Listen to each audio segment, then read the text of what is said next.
Lights on. Brush teeth. Drink coffee. Check email. The energy grid powers your day-to-day. Electricity is costly, and it is vulnerable. So what happens when the grid goes out?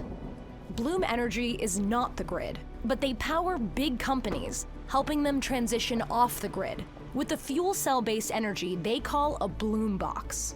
It's this thing, a box that attaches to your building and is smart enough to give you energy any way you program it. Typically, electricity is generated in a way where it is the equivalent of changing your money from one currency to another 5 times before you end up with the currency that you actually want. At every step, you lose energy.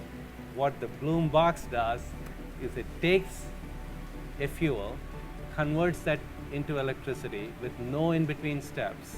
If you're in a developing world that does not have a grid, you don't need to build that grid.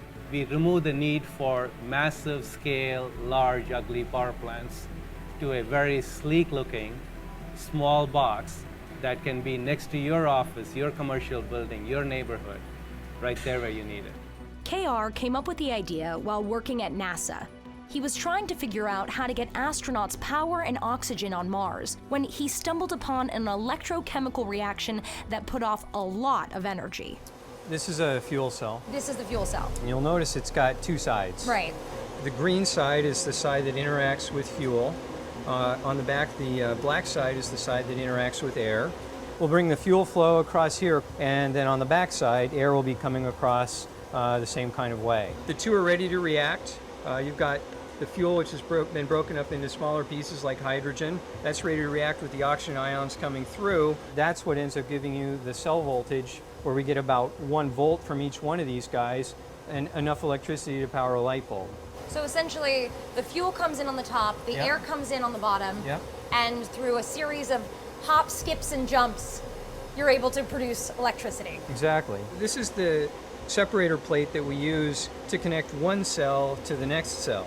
So we're going to put these plates on top like that, and then we'll put another one of those cells and another plate and another cell and another plate and stack them up. Then the voltages add up, and I start to have enough voltage that I can do things like drive computers with direct DC power, power homes, power buildings, power whatever I like to power. This is the stack that's going to go into the Bloom box. We stack them up, and now we start getting up to the voltages that people use in buildings. How far away are we from seeing a residential unit?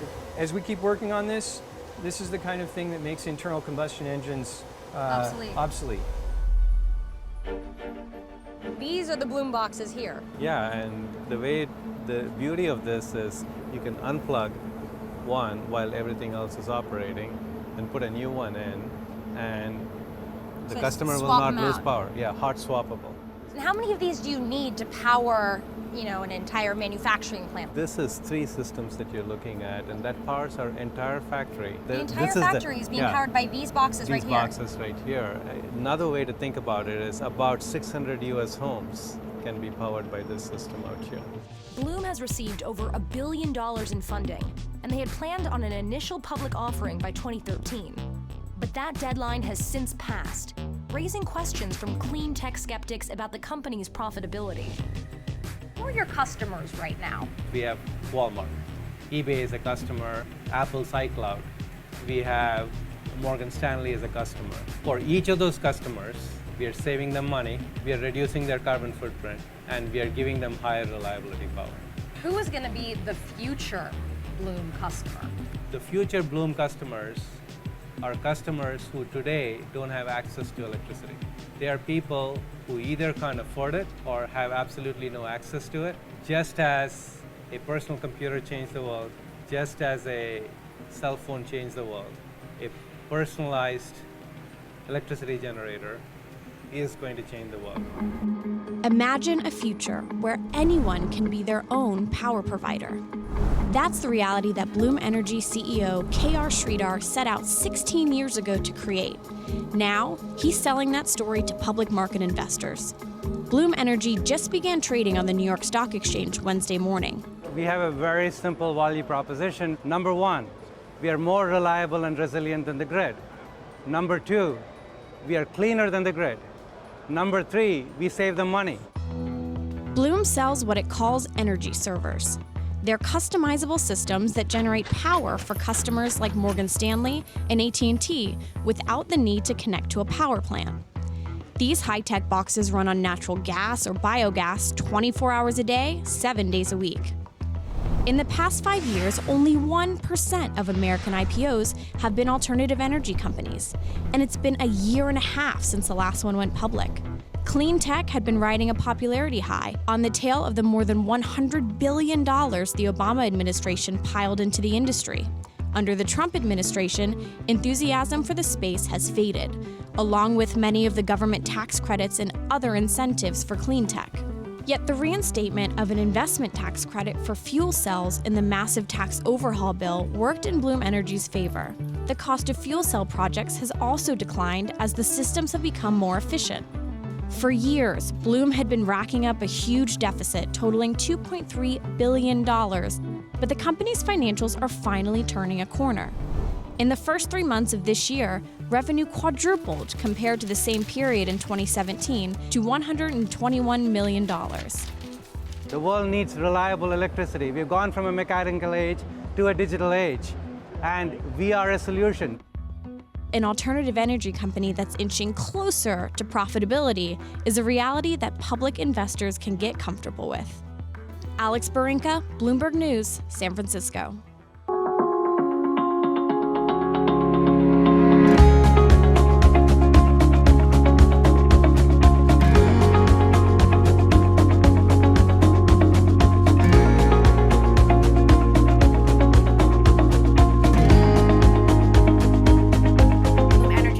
Cell-based energy servers that allow companies to generate clean energy. So, we've had the fires in Houston, we had the fires, of course, in California. Why is it taking so long for clean energy solutions to catch on?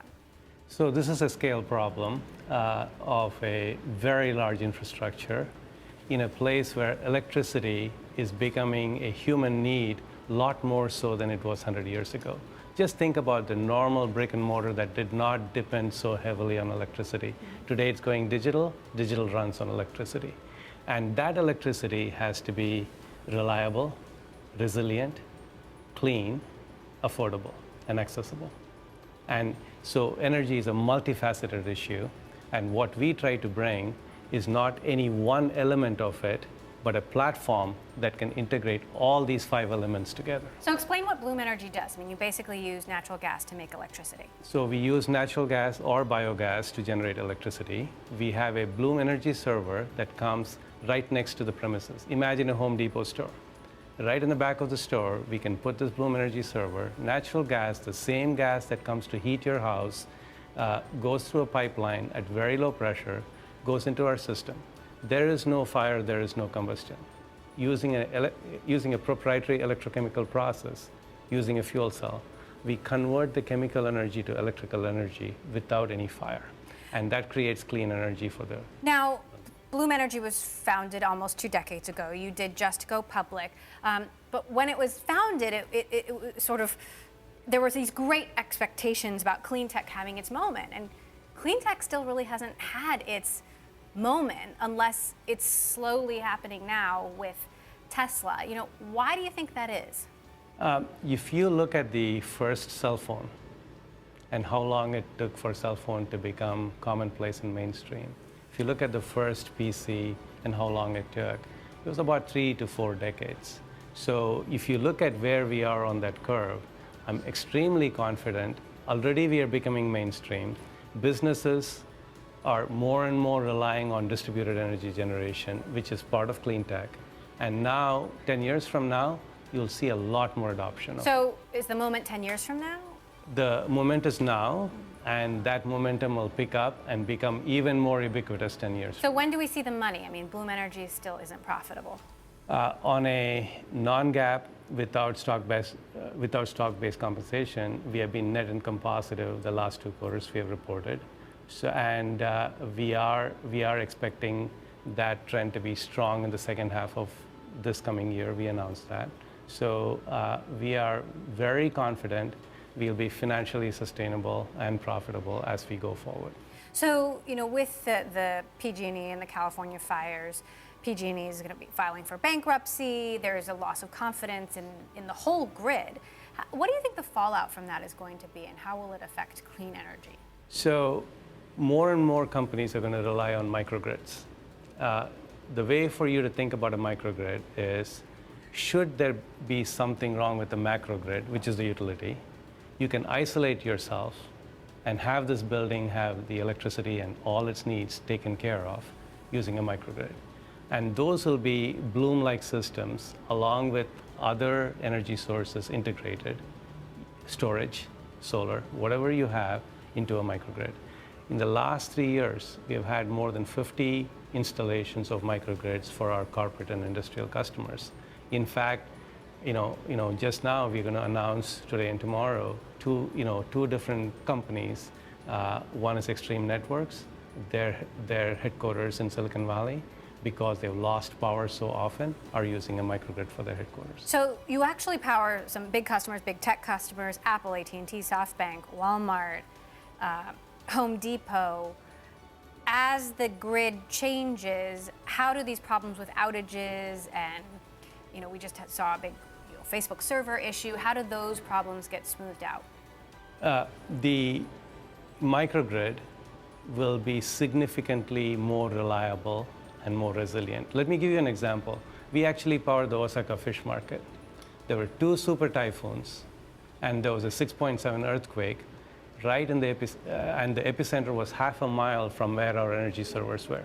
We continued to operate through the super typhoons and the earthquake in spite of what happened. All right. And that's the reliability. That's the resiliency. As the demand for reliable, clean electricity grows, we're faced with challenges such as an aging grid infrastructure, natural disasters, and rising electricity costs. Bloom's energy servers convert fuel into electricity through an electrochemical process without combustion at the highest efficiency of any power solution available in the world today.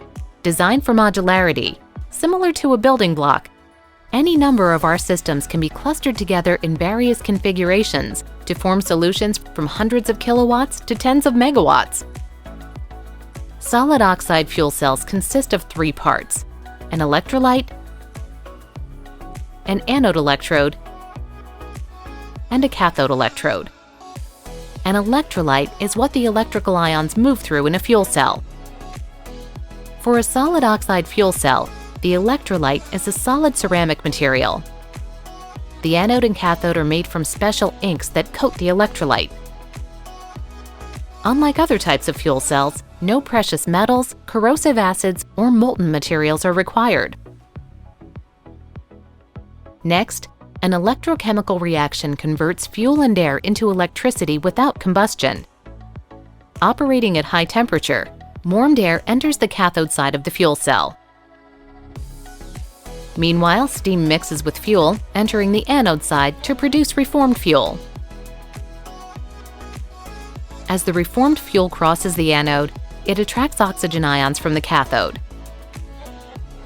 The oxygen ions combine with the reformed fuel to produce electricity, water, and small amounts of carbon dioxide. The water gets recycled to produce the steam needed to reform the fuel. The process also generates the heat required to keep the fuel cell warm and drive the reforming reaction process.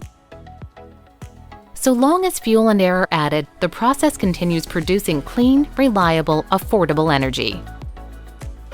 Our energy server is a stationary power generation platform built for the digital age and capable of delivering highly reliable, uninterrupted, 24/7, always-on power that is also clean and sustainable. Among the most efficient energy generators on the planet, our platform dramatically reduces electricity costs and greenhouse gas emissions. Some of the largest companies in the world trust Bloom Energy to provide their businesses with clean, reliable, and resilient energy.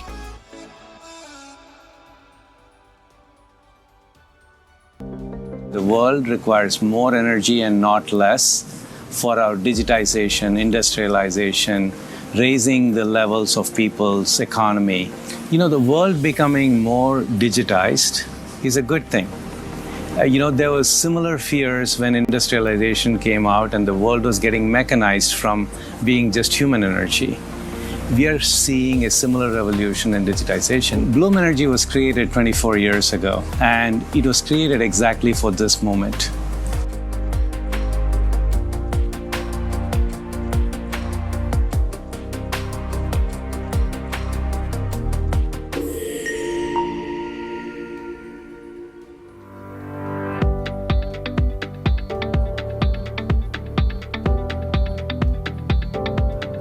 So the impact is dramatic. If you look at the metrics around what it took to actually create ChatGPT, as an example, it's mind-boggling. It's staggering, the carbon footprint of ChatGPT alone.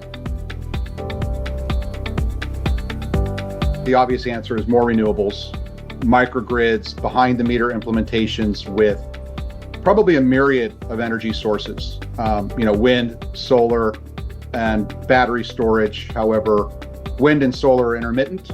If the wind's not blowing and it's a cloudy day, you have a real problem. What a lot of people don't know about Bloom, though, is we also have the ability to integrate with very large energy storage devices. The other huge advantage is utilities can take 3 to 10 years to show up on site. Bloom can be on site 90 to 180 days. What that really means to the AI data center is whoever is in there, and maybe it's multiple tenants that are in that data center, they can come to market years ahead of waiting for utility. That means you're much closer to revenue than waiting for the utility. So essentially it's time to power with a lower carbon footprint.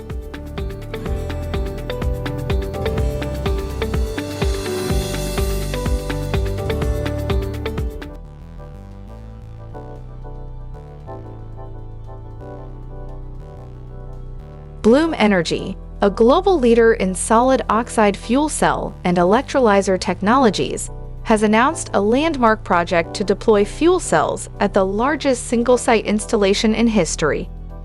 This 80-megawatt initiative, developed in partnership with SK Eternix, will provide reliable, sustainable energy to support critical infrastructure and regional growth at 2 eco-parks in South Korea. Commercial operations are slated for 2025. Under the agreement, Bloom Energy will supply its advanced fuel cells and oversee equipment management and maintenance. K.R. Sridhar, founder, chairman, and CEO of Bloom Energy, stated, "This groundbreaking 80-megawatt installation underscores the scalability and reliability of our solid oxide fuel cell technology for large and complex projects. Our collaboration with SK Eternix is a testament to our ability to build strong partnerships with global leaders and bring Bloom's clean, resilient power solutions to international markets." Bloom Energy empowers businesses and communities to responsibly take charge of their energy. The company's leading solid oxide platform for distributed generation of electricity and hydrogen is changing the future of energy. Shares of Bloom Energy trade on the New York Stock Exchange under the ticker symbol BE. For more information or to sign up for our free daily newsletter, visit greenstocknews.com. Next to investing, it's time for Under 30 today, discussing another alternative energy name. In this case, it is Bloom Energy. For more on the name is George Tillis, Senior Markets Correspondent for the Schwab Network. George, now, I think we may have spoken about this name at some point in the past, but might have been just the one time, because I'll be honest, this is not one that's on my radar. What's going on with this company and driving the excitement recently, particularly today? Yeah, I mean, this is an interesting one. I mean, we've been talking about alternative energy as of late, particularly those modular nuclear fission reactors that have been hyped up as of recently. We talked about Oklo yesterday, and I presented some of the goods and bads and the pros and cons of a business like that. But there's actually an alternative energy play here, Bloom Energy, which actually is being utilized right now, and that's essentially electric power solutions, particularly fuel cell, which can provide some uninterrupted supply, in addition to utilities, which are having a hard time right now keeping up with the expected demand for data centers. And so one of the things about Bloom Energy that makes it unique is they're able to utilize a multitude of different input hydrocarbons, like natural gas, for instance. They're able to, of course, convert solar into hydrogen fuel cell. And then, of course, they're able to add additional or marginal sources of stationary power to utilities and, of course, businesses and so forth. So fuel cell has been around, technologies have been around. These are hydrogen fuel cell now. Technologies have been around for quite some time. But one of the things that's unique about Bloom Energy is they focus on stationary power production. And we know that electricity demand is high. Nuclear is going to be another phase of expanding electricity in the United States going forward. But the problem with nuclear is there's a lot of regulation. There's externalities associated with waste disposal. There's also security risk, whereas fuel cell technologies have been used quite often or quite a bit in the past. They're currently being used everything from, powering, let's say, forklifts at an Amazon warehouse or Walmart. But Bloom Energy is now using fuel cell energy to power stationary, marginal production of energy or electricity at the utility grade level. Now, they did report earnings not just recently, but the catalyst today really is that this company did procure a pretty big deal, a 1 gigawatt contract from AEP Company, which is a major utility company, to add their marginal stock of electricity producing fuel cells to their plants. And they really said that this is an addition to what they need for data center consumption of electricity, which I talked about yesterday, is quite large. I mean, one of these, data center based, Blackwell chips can power an entire neighborhood. That's how much energy they use. So the demand for electricity is real. I talked about how natural gas is the substitute fuel to produce at the margin electricity. I still think that's the case, but fuel cell technology, particularly those that are producing stationary electricity, are obviously going to be in high demand. And with the results of this contract, Bloom Energy is catching a tremendous bid today with some analysts that are upgrading their price targets, like BTIG has a $20 target from a $10 target. Evercore and Piper Sandler also cover the name, and I think they've got a $20 price target as well. By the way, 24 analysts do cover this company. So, George, do you think this is a trend we could expect to continue, that we could see more and more of these major wins for Bloom Energy? Because, then I think this name has a serious place in this, the overall energy space. Yeah, so I'm going to pull out two words in your sentence or question there, Jenny: trend and serious. And obviously there's a positive trend for electricity demand, but you have to take things seriously. I don't necessarily consider adding modular nuclear fuel, supplies as being something that can be easily produced. And so that's a long ways down the road. Now, fuel cell technologies already exist. And so I look at this company and say, they're profitable? They are. Are they generating revenue? They are. Are they expected to generate more revenue and earnings on a forward basis? They are as well. So this is why I think this is an interesting play, because of the fact that they're making money, they're already producing an existing technology, and their technology is in high demand. Yeah, and I think this is a really interesting story, and maybe warranting a 50% move to the upside today, but we'll leave it there. Appreciate it. George Tillis, as always, Senior Markets Correspondent.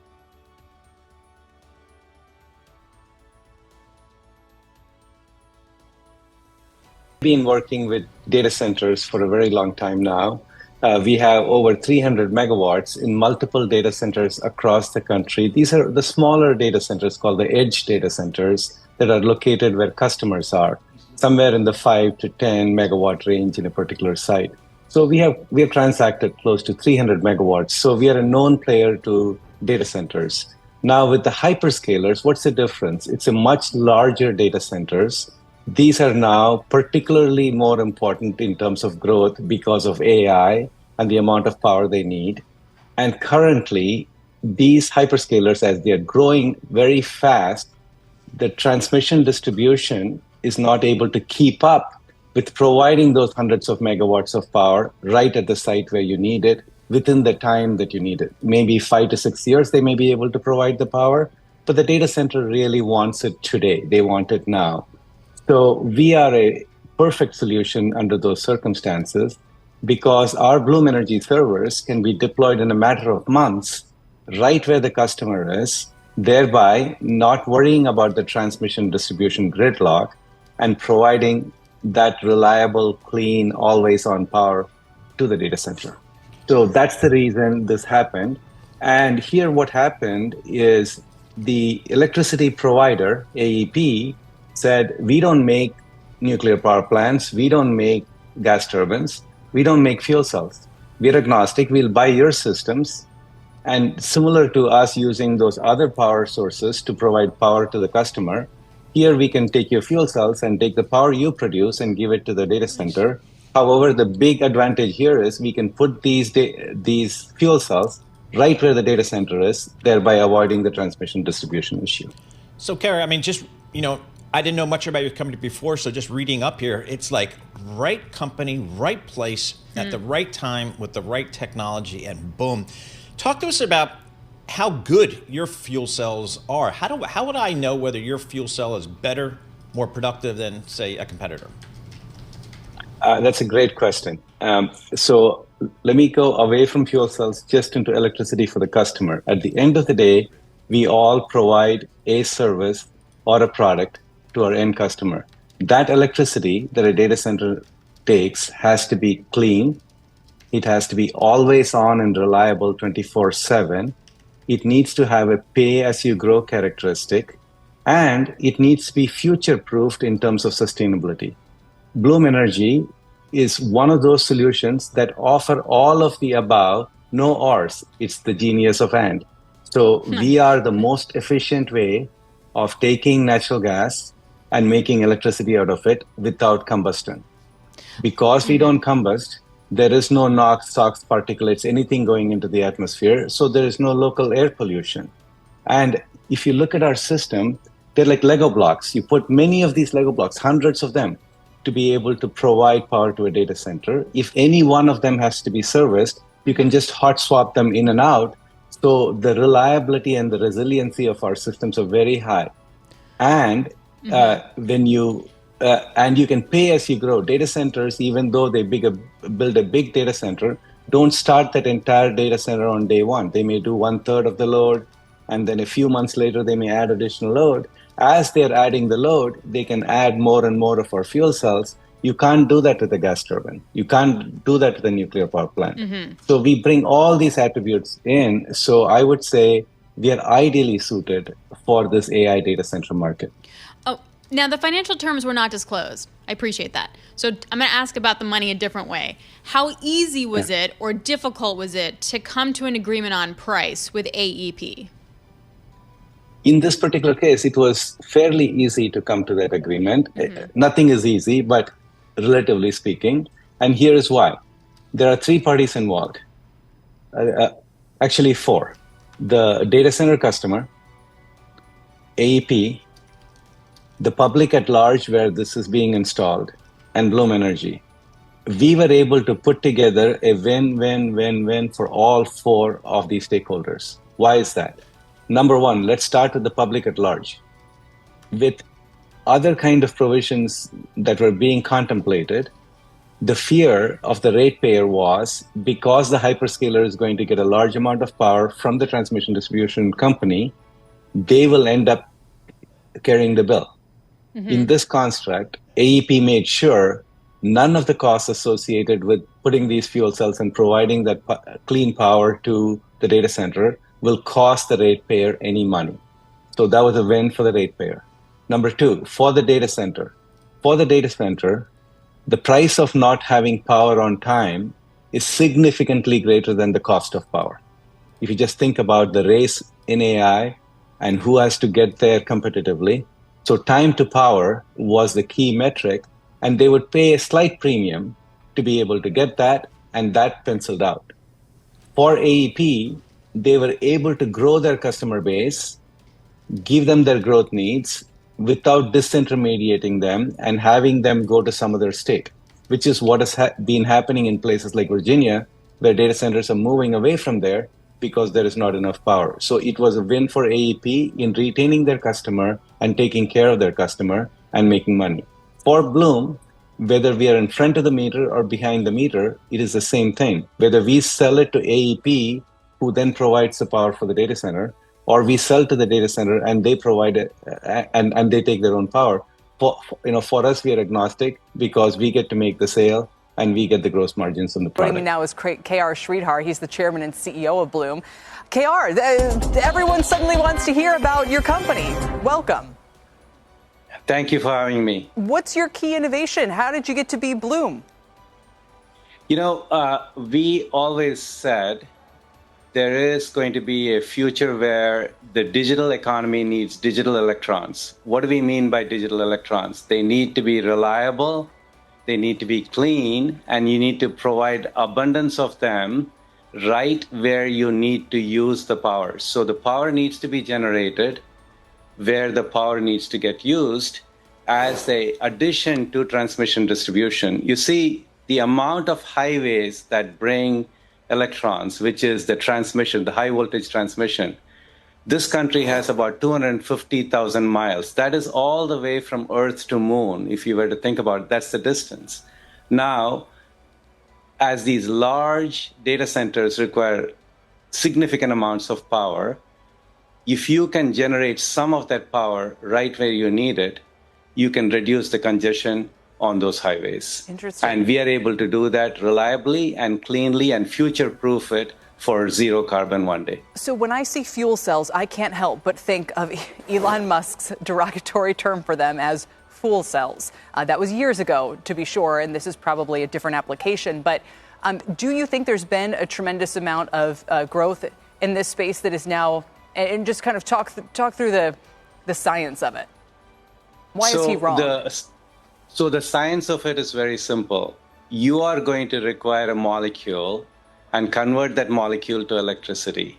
There is no more efficient way to convert a molecule, natural gas, to electricity than a fuel cell, period. Okay, that is science, that's technology. Number two, if you can generate that power where you need it, then you're not losing transmission distribution efficiencies and you're not investing in capital for that.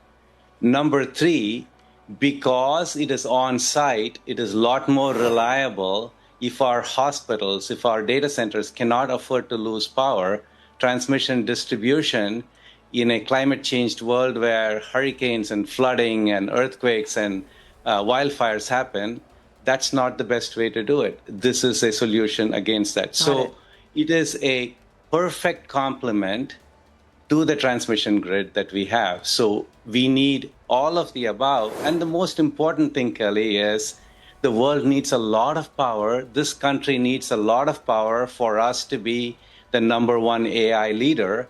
And we don't have enough power. And Bloom is able to supply that now, today, very, very quickly. Your customers include, we mentioned AEP, also Equinix, Intel, Home Depot, Caltech. So in the very limited time, KR, that we still have, you mentioned the tremendous power needs that we do have. That's why your name is on investors' radars. Your PE is at about 55 times. How much more quickly can you bring more power online? How supply and capacity constrained are you? So if somebody places a gigawatt order to us today, before they can facilitize those data centers, we will be ready for them. That is the pace at which we have built. We have built this company for this moment in time, and we have copy-exact scalable factories with copy-exact supply chains through which we can provide this, and we are not dependent on any rare earths that are not available to us right now. Well, that answers that question. KR, we will be following your company with great interest. Thanks for joining us today.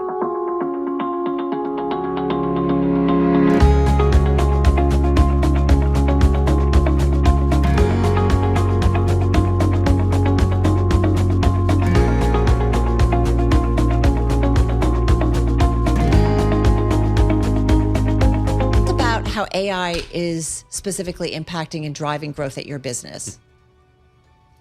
Carol, it's such a pleasure to join you. So this is an amazing time in human history where we have not seen the need for power growth anywhere close to what we are seeing today. Let me put it in perspective. The amount of power that the big hyperscalers are saying they need between now and 2030 is equal to all the power every single family home in the US put together would need. There are about 85 million single family homes, give or take. All the power that they use is going to be needed in addition to the power we have today to just power the AI data centers. That's how large this opportunity is. And very clearly, the old model of centralized power plants with transmission distribution simply cannot meet that demand in a timely fashion. That is the opportunity, and Bloom was purpose-built to provide on-site power for the digital revolution, and we are so happy to be in the right place at the right time. Well, help us understand how the company works, and you mentioned that on-site power, sort of what that looks like. Of course, there's been so much conversation in recent months about perhaps the need to invest more in nuclear power or fortify the grid, bring more power plants online. How do you see your company as maybe not a substitution for that, but a complement to the kind of growth and development we're likely to see here in the power grid going forward? I think we're going to need all forms of power in very large quantities going forward to meet our voracious, energy needs. However, in the short term, if you take 5 to 10 years, natural gas to electricity is going to be the single largest contributor to this additionality. What Bloom does is takes natural gas without burning it, without combustion. We extract the chemical energy in it using a fuel cell and make electricity at the highest efficiency, without air pollution, without noise in our generators because they're quiet, solid state, and with very high reliability. For those reasons, if you are in a neighborhood that is going to have a data center, we are your best choice because we don't pollute your air, we don't use water, and we don't make any noise as we generate this reliable power. So you can have the economic advantage that a data center brings to the local community. At the same time, you're not compromising on your health. So one thing I want to ask you, actually, our Will Wade does, who really covers this space. And we were talking about you coming on, and he said, well, wait a minute, let's talk about these fuel cells for data centers. Can fuel cells really work for this? What evidence have you guys seen that it does really work? So, yeah, that's a great question. And this Will's is a really smart dude. I'm just going to put it out there. He's amazing. But anyway, go ahead. Absolutely. Look, the issue is we are progressing so fast in our technology at AI speed that some people that have looked at fuel cells 10 years ago and have that notion of who we are don't understand where we are today as a company. We already are powering more than 0.5 gigawatt worth of data center because our total installed capacity for data centers is more than 0.5 gigawatt. So we're not a concept. We are not a PowerPoint. We're actually producing power for these data centers. And this year alone, we have increased our capacity to 1 gigawatt a year. And we announced in our earnings call that by end of next year, we can do 2 gigawatts a year. That's 2 nuclear power plants worth of power coming out of our factory next year. And you know how long it takes to build a nuclear power plant and actually commission it. So we are no longer a concept. We are a mature technology that is affordable and can compete with other technologies that don't have as good attributes as we do. Sridhar, I wonder if you could talk a bit about your business model. I know that you've announced deals with other companies, most recently with Oracle, of course, a company that I know is investing a lot in its data center infrastructure. Could you, KR Sridhar, just give us a sense here sort of what those deals look like, what that deal with Oracle is like in particular? Yeah, David, so our customers, here's what happens. Once we sign a deal with a customer, they either buy the capital equipment from us, and then they also sign up for a service contract. It's a 100% attach rate because we run those units for them and we maintain that and we offer them the promise guarantee of performance. Now, if they don't buy the equipment as CapEx, we create a special purpose vehicle using financing and we simply sell them power just like the utility would.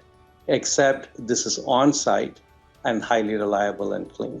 So either way, when we create a special purpose vehicle, that financial investor in that vehicle gives us the upfront money for our capital, and we also have an annuity revenue coming out of service. So we have two streams of revenue, if you want to think about it.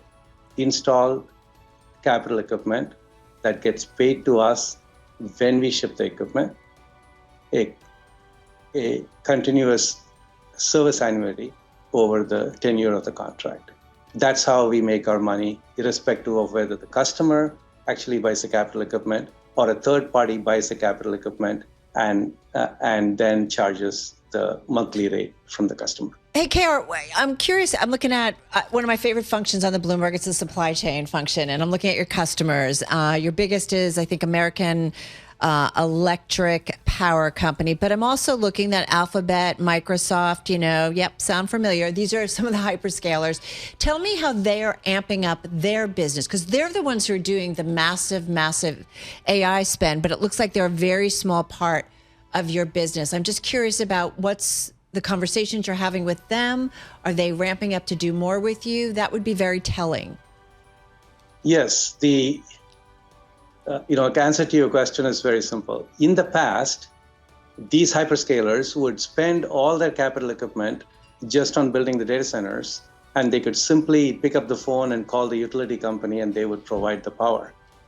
No longer is that a reality, because the utility does not have the amounts of power that these hyperscalers need.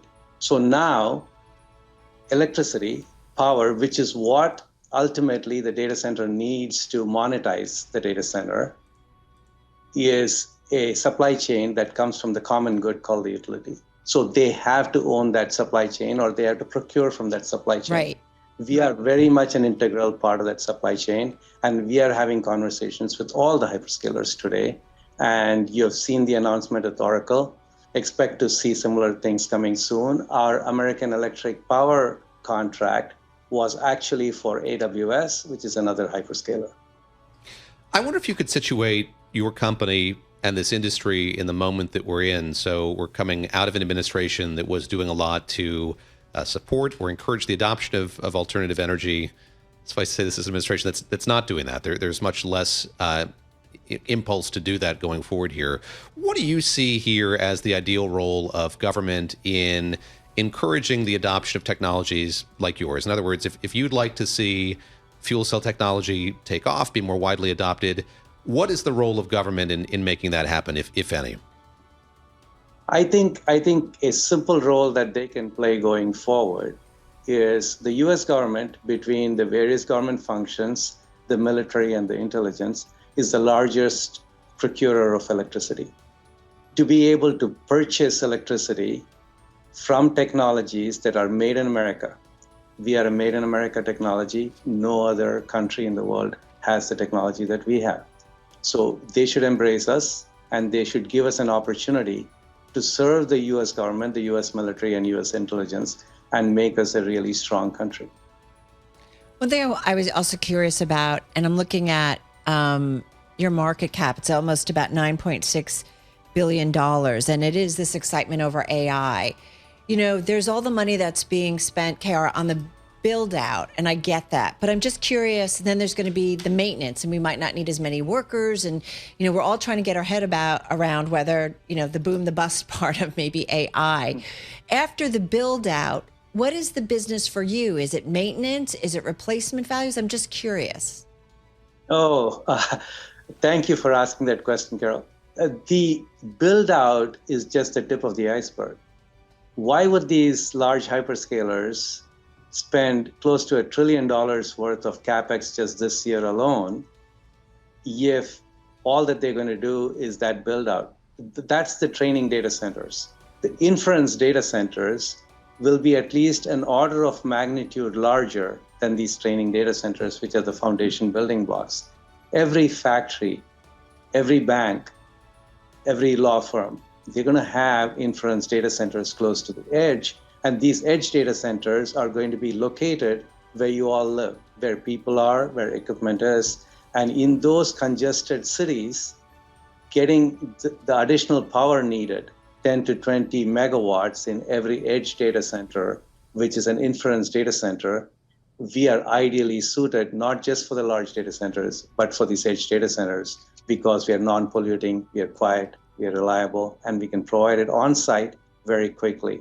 So we are super excited about what we think is a really secular phenomenon that's happening here that's going to last for a very long time to come. This is not just a build and bust cycle at all, as far as we see. So when you say long time, are you saying decades, or I'm just curious? At least a couple decades. At least a couple decades.